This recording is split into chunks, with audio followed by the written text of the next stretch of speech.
Hello students, चलिए बात करते हैं आगे अपने जो टॉपिक चल रहा था उसी से संबंधित। देखिए, लास्ट क्लास में हम लोग पढ़े थे, एक समरी टाइप देख लीजिए। हमने ऐसे हाइड्रोकार्बनों के नामकरण सीखे हैं जिसमें पहले या तो पार श्रृंखला थी या फिर प्रतिस्थापी था। मतलब हमने दो लेक्चर सीखे हैं, तो एक में पार श्रृंखला यानी साइड चेन ही थी केवल, और दूसरी लेक्चर में हमने देखा था सब्स्टिट्यूट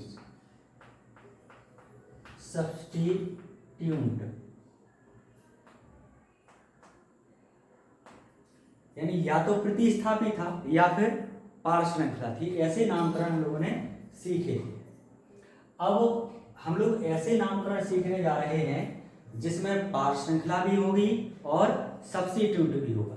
यानी हम जब जो भी हाइड्रोकार्बन सीखेंगे उसमें दोनों शामिल होंगे, सब्स्टिट्यूट और पार श्रृंखला। ठीक, रूल लिखिए। रूल ये है कि यदि दोनों उपस्थित हैं तो हमें क्या करना है। सबसे पहले देखिए चेन कैसे बनाएंगे। श्रृंखला का चुनाव करते समय श्रृंखला का चुनाव करते समय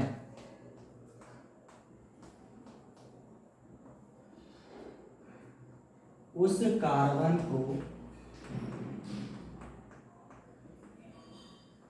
चेन में शामिल करना, चेन में लेना या शामिल करना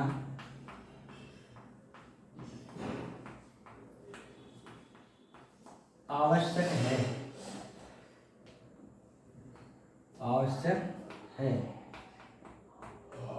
जिस कार्बन पर प्रतिस्थापी जुड़ा है, लिख लीजिए, साथ साथ लिखते चलिए, जिस कार्बन पर प्रतिस्थापी जुड़ा है। एग्जाम्पल समझ लीजिए। जैसे हमने क्या काम किया, हमने लिखा CH3 CH2 यहाँ Cl, ये इस पे जोड़ दिया हमने CH3 और यहाँ CH3। ये मान लीजिए हाइड्रोकार्बन है। इस हाइड्रोकार्बन का हमें चेन बनाना है तो हमें क्या करना है, हमें सबसे पहले ये देखना है कि प्रतिस्थापी कौन से कार्बन पे लगा है। तो हमने देखा कि ये प्रतिस्थापी है क्लोरो, ये कहाँ लगा है, इस वाले कार्बन पे लगा है। तो हम चेन जो भी बनाएंगे उसमें ये कार्बन चेन में शामिल होना चाहिए, ये रूल ये कहता है। ठीक है, चलिए, ये तो चेन से संबंधित रूल था। अब लिखिए संख्याकरण से संबंधित एक और रूल। संख्याकरण करते समय या संख्याकरण नंबरिंग, संख्याकरण प्रतिस्थापी को देखकर करेंगे, प्रतिस्थापी को देखकर करते हैं। यानी जब भी हम नंबरिंग करेंगे हम क्या देखेंगे, हम प्रतिस्थापी से पहले पार श्रृंखला या साइड चेन से पहले किसको देखेंगे, प्रतिस्थापी यानी सब्स्टिट्यूट को देखेंगे। ठीक, और संख्याकरण इस प्रकार करते हैं कि प्रतिस्थापी को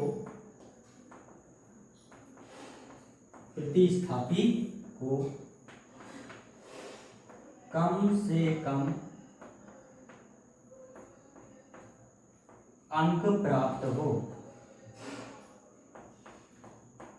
कम से कम अंक प्राप्त हो। ऐसा हमें करना है। क्या करना है कि जब भी हम संख्याकरण करेंगे तो हम किसको देखेंगे, प्रतिस्थापी को देखेंगे, और उस तरफ से नंबरिंग करेंगे जहां से प्रतिस्थापी को कम संख्या मिले। देखिए यहाँ पे जैसे हमने क्या काम किया, हमें चेन बनानी है तो सबसे पहले क्या करते हैं, सबसे लंबी कार्बन श्रृंखला का चुनाव। तो 1 2 3 4 कार्बन की बन रही है, 1 2 3 4, ये भी 4 कार्बन की बन रही है। तो दोनों चेन 4 4 कार्बन की हैं। तो हम कोई भी एक चुन सकते हैं। अब हमें क्या करना है, नंबरिंग। नंबरिंग का रूल क्या है कि हमें किसको देखना है, हमें देखना है प्रतिस्थापी को। जहां से ये कम नंबर पे पढ़े वहां से नंबरिंग करनी है। तो देखिए यहाँ से 1 2 नंबर पे आएगा प्रतिस्थापी, यहाँ से देखिए 1 2 3 नंबर पे आएगा। तो हम कहाँ से नंबरिंग सही होगी, इस तरफ से नंबरिंग सही होगी। तो हमने 1 2 3 4 ये नंबरिंग कर दो, ठीक है, कर लोगे। ये चयन के चुनाव के संबंध में नियम है और ये संख्याकरण का नियम है। अब क्या करते हैं, अब देखिए आपको हर वीडियो में सिखाया जाता है कि सबसे पहले हम क्या लिखते हैं, IUPAC नाम लिखते समय पूर्व लग्न का नाम, फिर लिखते हैं शब्दमूल का नाम, ये लाइन आपको याद होनी चाहिए। फिर किसको लिखते हैं हम, प्राथमिक अनुलग्न, और फिर लिखते हैं हम द्वितीयक अनुलग्न, द्वितीयक अनुलग्न। अभी हम ऐसे एग्जाम्पल पढ़ रहे हैं जिसमें द्वितीयक अनुलग्न शामिल नहीं है। कहाँ तक शामिल है, केवल यहाँ तक शामिल है, ठीक है। अब देखिए यहाँ तक शामिल है, और कौन सा, केवल जिनमें सिंगल बॉन्ड लगे। फिर हम डबल बॉन्ड लगाएंगे, फिर ट्रिपल बॉन्ड लगाएंगे, फिर आगे बढ़ेंगे। ट्रिपल बॉन्ड खत्म हो जाएगा तो हम किस पे आएंगे, द्वितीयक अनुलग्न, यानी हम क्रियात्मक समूह पे जुड़ जाएंगे। अब इसका नाम लिखना है तो क्या करेंगे, जैसी संख्याकरण हो जाती है, नंबरिंग हो जाती है, वैसे ही हम नाम लिखना स्टार्ट कर देते हैं। पूर्व लग्न में आती है वो चीजें, या तो प्रतिस्थापी और साथ साथ पार श्रृंखला। देखो ये पार श्रृंखला है, तो ये प्रतिस्थापी। पूर्व लग्न का नाम किस क्रम में लिखा जाता है, ABCD के क्रम में लिखा जाता है। ABC के क्रम में लिखते हैं जब भी पूर्व लग्न लिखेंगे, यानी ABCD में जो पहले आएगा, चाहे वो प्रतिस्थापी हो और चाहे पार श्रृंखला हो, उसका नाम हम पहले लिखेंगे, और जो ABCD में बाद में आएगा उसको बाद में लिखेंगे। देखिए ये क्लोरीन है, किससे शुरू होगा, C से। ये मेथल है, किससे शुरू होगा, M से। तो पहले कौन आएगा, C वाला आएगा। कितने नंबर पे है, 2 नंबर पे। तो हमने क्या लिखा, 2 क्लोरो। अब 3 नंबर पे मेथिल, 3 मेथिल। कई लोग इसको मिथाइल पढ़ते हैं, कोई दिक्कत नहीं है, मेथिल। फिर आगे बढ़े, देखिए पूर्व लग्न हो चुका है। पूर्व लग्न में 2 चीजें आती थी, आपको बताई गई है हर वीडियो में, कि प्रतिस्थापी आता है और पार श्रृंखला। तो हमने प्रतिस्थापी का नाम भी लिख दिया और पार श्रृंखला का नाम भी लिख दिया। फिर हम क्या करेंगे, फिर आता है शब्दमूल। शब्दमूल क्या बताता है, ये जो गिनती है वो, तो कितने कार्बन है, 4। 4 को क्या बोलते हैं, ब्यूट। देखिए ये BUT बट नहीं पढ़ेंगे आप, क्या पढ़ेंगे, BUT, ब्यूट, ठीक, ब्यूट। और सारे बॉन्ड देखो सिंगल दिखाई दे रहे हैं, तो क्या करेंगे हम, इसमें एन जोड़ देंगे, तो क्या आ जाएगा, 2 क्लोरो 3 मेथिल ब्यूटेन, इसका नाम बन जाएगा। बना लोगे, ये 2 नियम हैं, 2 नियम लिख लीजिए, ये उदाहरण लिख लीजिए और प्रैक्टिस करिए। आगे चलते हैं, अगला रूल लिखिए। अगला नियम ये है कि देखिए अभी तो हम किसको देख रहे थे, हम प्रतिस्थापी को देख रहे थे और नंबरिंग कर रहे थे। अब हम क्या कर रहे हैं कि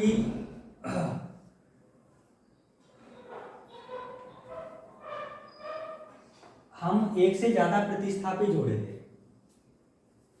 चलिए रूल लिखिए, यदि एक से अधिक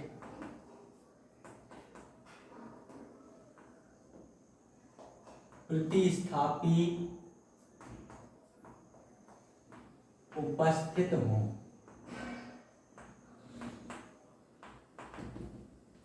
और किनारे से समान दूरी पर हों,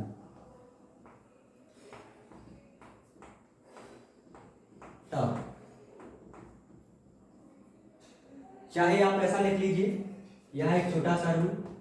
देखिए सबसे बात पहले हमने क्या पढ़ा था, पार श्रृंखला, फिर आप क्या पढ़ रहे हैं, प्रतिस्थापी।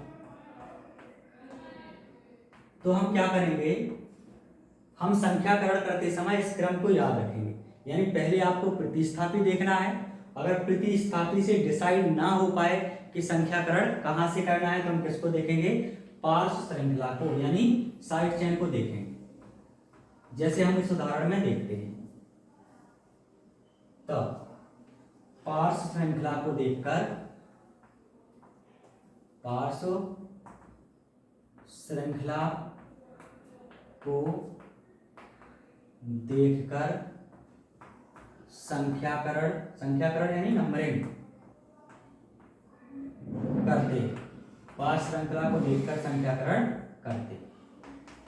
उदाहरण समझिए तो आपको समझ आ जाएगा कि हम क्या कह रहे हैं। लिखिए उदाहरण, ये रूल लिख लीजिए पहले।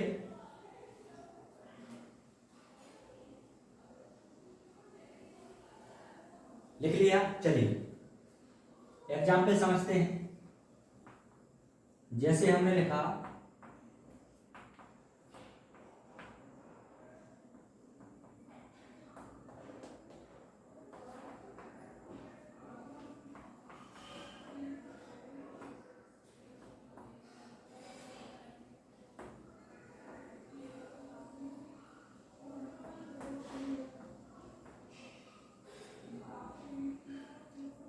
ये उदाहरण है।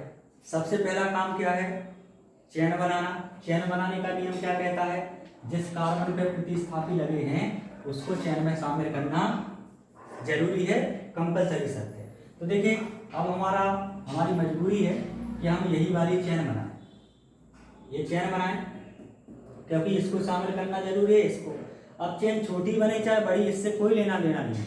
हमें पहली शर्त क्या देखनी है कि जिस कार्बन पे प्रतिस्थापी लगे हैं वो तो चेन में शामिल हो ही जाए। चलिए अब संख्याकरण करना है। संख्याकरण का नियम क्या कहता है कि किसको देखो, पहले प्रतिस्थापी को देखो जरा। यहां से 1 2 नंबर पे प्रतिस्थापी और यहां से 1 नंबर पे प्रतिस्थापी। तो हम कहां से नंबरिंग कर देंगे, हम यहां से नंबरिंग स्टार्ट कर देंगे, 1 2 3 4 और 5। ठीक है। हाँ अब ध्यान दीजिए, हम थोड़ा सा चेंज कर रहे हैं इसमें। इसी उदाहरण को हमने ऐसा लिख दिया, अगर हमने यही उदाहरण थोड़ा सा चेंज कर दिया, ध्यान देना, इस कार्बन पे क्या है, यहाँ CH2 CH3, हमने यहाँ लिखा CH2, ये Br है, हमने क्या कर दिया CH3। इसी उदाहरण को हमने थोड़ा सा चेंज किया है बस। अब हमें चेन बनाना है, तो हम क्या करेंगे, इस कार्बन को चेन में लेना, तो इस कार्बन को चेन में लेना। तो अब हमारी मजबूरी यही है कि हम यही चेन बनाएं। अब चेन छोटी बन रही हो बड़ी बन रही हो, अब कोई फर्क नहीं पड़ता। और देखो अगर बड़ी बन जाए तो अच्छी बात है, 1 2 3 4 5 6 कार्बन है, 1 2 3 4 5 6।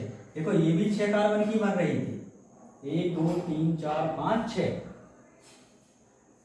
ये भी 6 कार्बन की बन रही थी, और ये भी सीधी भी 6 कार्बन की बन रही है। लेकिन हम सीधी चुनी क्योंकि हमें वो कार्बन शामिल करना जरूरी है जिस पे प्रतिस्थापी जुड़ा है।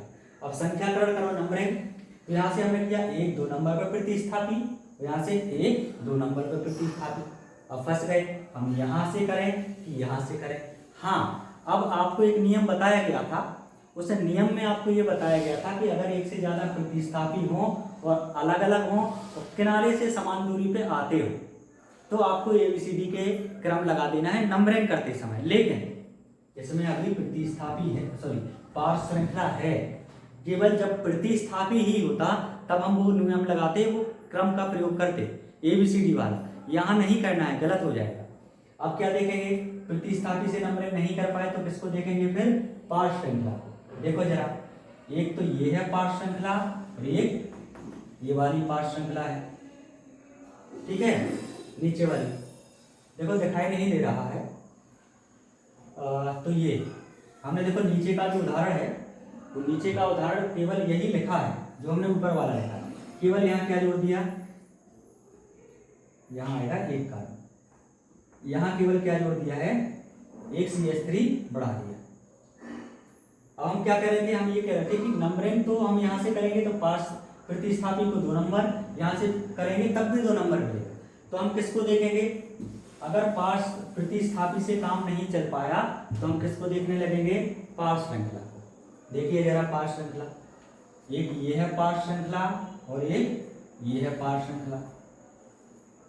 अब वहां से नंबरिंग करेंगे जहां से इसको कम संख्या मिले। करिए 1 2 3 नंबर पे आ रहा है, 1 2 3 नंबर पे आ रहा है। अब फिर फंस गए क्योंकि प्रतिस्थापी भी समान समान दूरी पे आ रहा है, तो हम क्या करेंगे, फिर लगा देंगे ABCD का क्रम। ABCD के क्रम में देखिए ब्रोमीन पहले आएगा, क्लोरीन बाद में आएगा, तो नंबरिंग हम कहां से कर देंगे, 1 2 3 4 5 और 6, ये नंबर यहां से नहीं करेंगे। क्यों, क्योंकि ये ABCD में बाद में आता है। चलिए ये जो एक से अधिक प्रतिस्थापी उपस्थित हो और किनारे से समान दूरी पे हो तो किसको देखना है, फिर पार्श्व श्रृंखला को। क्योंकि इस उदाहरण में पार्श्व श्रृंखला भी समान दूरी पे आ रही है, इसलिए हमने किसको देखा, फिर ABCD वाला क्रम देखा। किसका क्रम देखा, प्रतिस्थापी का। अगर इससे डिसाइड नहीं हो पाता तो हम किसको देखते, पार्श्व श्रृंखला। ध्यान रखिए, ठीक। अब चलिए इसका नाम बना दें, फिर हम इसी को दूसरे तरीके से लिखेंगे, इस उदाहरण से संबंधित नाम बनाए। चलिए पहले किसको लिखेंगे हम, पूर्व लग्न। पूर्व लग्न में देखो कितनी चीजें हैं, 2 तो प्रतिस्थापी हैं, 2 हैं पार्श्व श्रृंखलाएं, तो सबके नाम लिखना है लेकिन ABCD के क्रम। ये ब्रोमीन है तो बी से शुरू होता है, कितने नंबर पे है, 2 नंबर पे है ना, 1 2 2 नंबर पे है तो लिखेंगे 2 ब्रोमो। फिर 5 नंबर पे है क्लोरो। देखिए ABCD का क्रम चल रहा है, BC। फिर क्या आएगा, ये मेथिल है, एथिल है तो क्या आएगा, एथिल। 4 एथाइल या एथिल। फिर कितना है, 3 पे है मेथिल, तो हमने 3 लिखा, मेथिल। ठीक है, चलिए अब देखिए पूर्व लग्न हो गया, क्या लिखेंगे, शब्दमूल। शब्दमूल क्या लिखा जाता है, गिनती 1 2 3 4 5 6, 6 कार्बन को क्या बोलते हैं, हेक्स। और सारे बॉन्ड ये सिंगल दिख रहे हैं मुख्य श्रृंखला में या मेन चेन में, तो क्या जोड़ेंगे, एल, तो क्या बन जाएगा, हेक्स। आई होप कि आप समझ रहे हैं हमने इसका नाम कैसे लिखा। चलिए इसी उदाहरण को थोड़ा और चेंज करते हैं, ये नाम लिख लीजिएगा। चलिए इसको हम क्या करेंगे, इसको थोड़ा सा चेंज कर रहे हैं, इसमें से ये हटा दे। हमने लिखा CH3 Cl CH CH2 या यहाँ CH2 CH3 जुड़ा है, मेथिल हटा दिया हमने, ये हटा दिया ये, तो क्या मिला, CH, देखिए CH2। चलिए और यहाँ क्या जुड़ा है,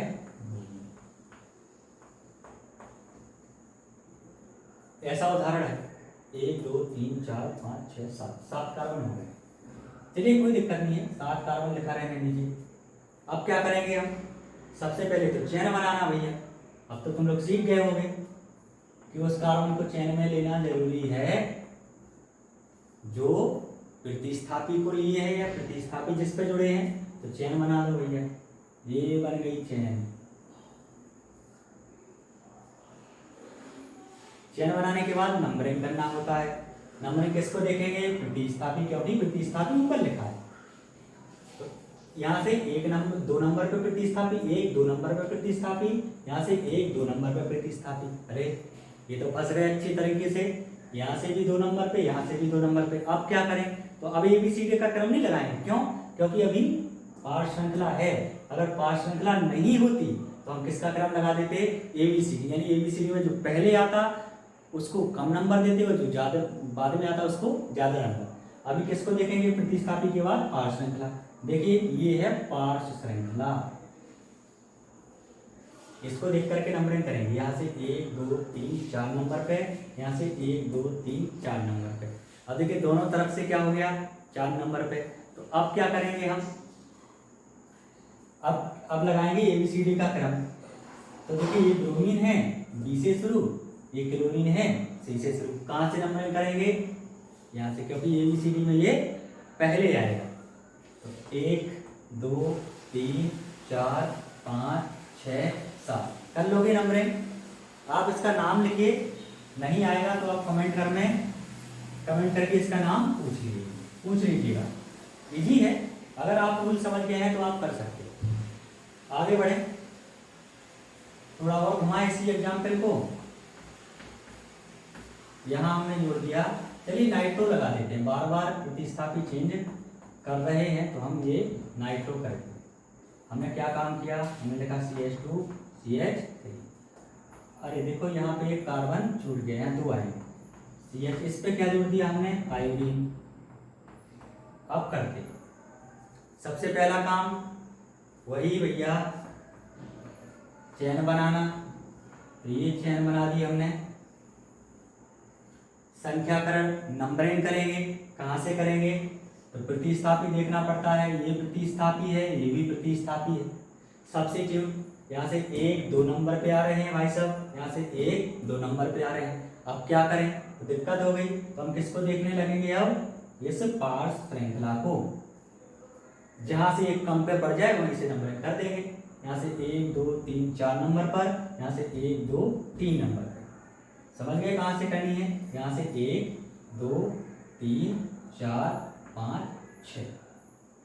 अब आप ध्यान रखिएगा, अब इसमें हमने ABCD का क्रम क्यों नहीं लगाया, क्योंकि पार्श्व श्रृंखला दोनों तरफ से समान दूरी पे नहीं थी। पहले हम किसको देखे, प्रतिस्थापी, तो समान दूरी पे थे। फिर हम किसको देखे, पार्श्व श्रृंखला, तो यहाँ से 3 पे पड़ रही थी, यहाँ से 4 पे, तो हम किसको देखकर करते, इसको। जहाँ से ये कम पे पड़ेगी वही नंबरें सही। नाम लिखें, चलिए देखिए ये आयोडीन है, आई से शुरू होगा, ये नाइट्रो है, एन से शुरू होगा। पहले किसको लिखेंगे, वही एथिल है तो ई से शुरू होगा। पहले क्या आता है ABCD में, ई, तो पहले ई वाले को लिखेंगे। कितने नंबर पे है एथिल, 3 नंबर पे, 3 एथिल या 3 इथाइल। फिर क्या जाएंगे हम, तो देखिए एन आई आएगा, तो आई को लिखेंगे 2 पर है आयोडीन, तो क्या लिखेंगे 2 आयोडो। फिर क्या लिखेंगे, कितने नंबर पे है, 5 नंबर पर नाइट्रो, 5 नंबर पर नाइट्रो। अब क्या लिखेंगे, अरे नाइट्रो को लिख दिया हमने, नाइट्रो। देखिए सारे पूर्व लग्न हो चुके हैं। अब क्या करेंगे, शब्दमूल ये संख्या बताता है कार्बन की, 1 2 3 4 5 6। 6 को क्या लिखते हैं, हेक्स। तो देखो इन कार्बन के बीच में सिंगल बॉन्ड है, तो क्या आ जाएगा, ये, तो इसका नाम बन जाएगा 3 इथाइल 2 आयोडो 5 नाइट्रो हेक्सेन। कर लोगे, आई होप भी कर लोगे। हाँ, अभी हम आपको ये जितने भी एग्जाम्पल दे रहे हैं उसमें ये सिंगल बॉन्ड आपको दिखाई दे रहा है। फिर ऐसे एग्जाम्पल लिख देंगे हम जिसमें ये दिखाई नहीं देगा। आपको समझना पड़ेगा कि कहाँ सिंगल बॉन्ड लगा होगा या डबल बॉन्ड, ठीक है। वो हम बता देंगे कि आप कैसे पहचानोगे जब इसको देख करके नहीं लिखा होगा। जैसे अगर ऐसा लिखा हो CH3 CH2 और Cl, अब हम बता देंगे कि कहाँ पे सिंगल बॉन्ड लगा है, तो वो हम सिखा देंगे आपको कि कैसे लिखना है। देखिए जितने भी प्रतिस्थापी और पार्श्व श्रृंखला से संबंधित उदाहरण हैं उनकी आप प्रैक्टिस कीजिएगा, क्योंकि बिना प्रैक्टिस के आप कितने भी कोशिश कर लें आप नहीं कर पाएंगे। जब तक जो आपको रूल बताए जा रहे हैं वो रूल का आप एप्लीकेशन नहीं समझेंगे, आप उनको किसी उदाहरण पे अप्लाई नहीं करेंगे, तो आप IUPAC नहीं कर पाएंगे, या आपको IUPAC की क्लास जो है वो कठिन लगने लगेगी। हाँ, एक और चीज़ बता दे रहे हैं कि कोई भी क्लास कठिन नहीं होती है, कोई टॉपिक कठिन नहीं होता है। हाँ, अगर वो आपकी समझ में आ रहा है तो आपको ईजी लगेगा, वो समझ में नहीं आ रहा है तो वो कठिन लगेगा।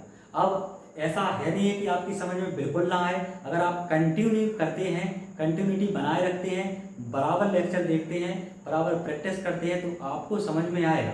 हाँ, ये हो सकता है कि थोड़ा देर में समझ में आए या टाइम लगे समझने में, लेकिन समझ में आएगा। आप मेहनत करिए, समझ में आएगा, ठीक। और वही छोटी सी बात, इस चैनल को शेयर, सब्सक्राइब और कमेंट करके जरूर बताइए कि आपकी क्लासें कैसी चल रही है, IUPAC आपको समझ आ रहे हैं या आपको कोई दिक्कत हो रही है, तो आप कमेंट करके वो दिक्कत पूछ सकते हैं, ठीक। Happy learning.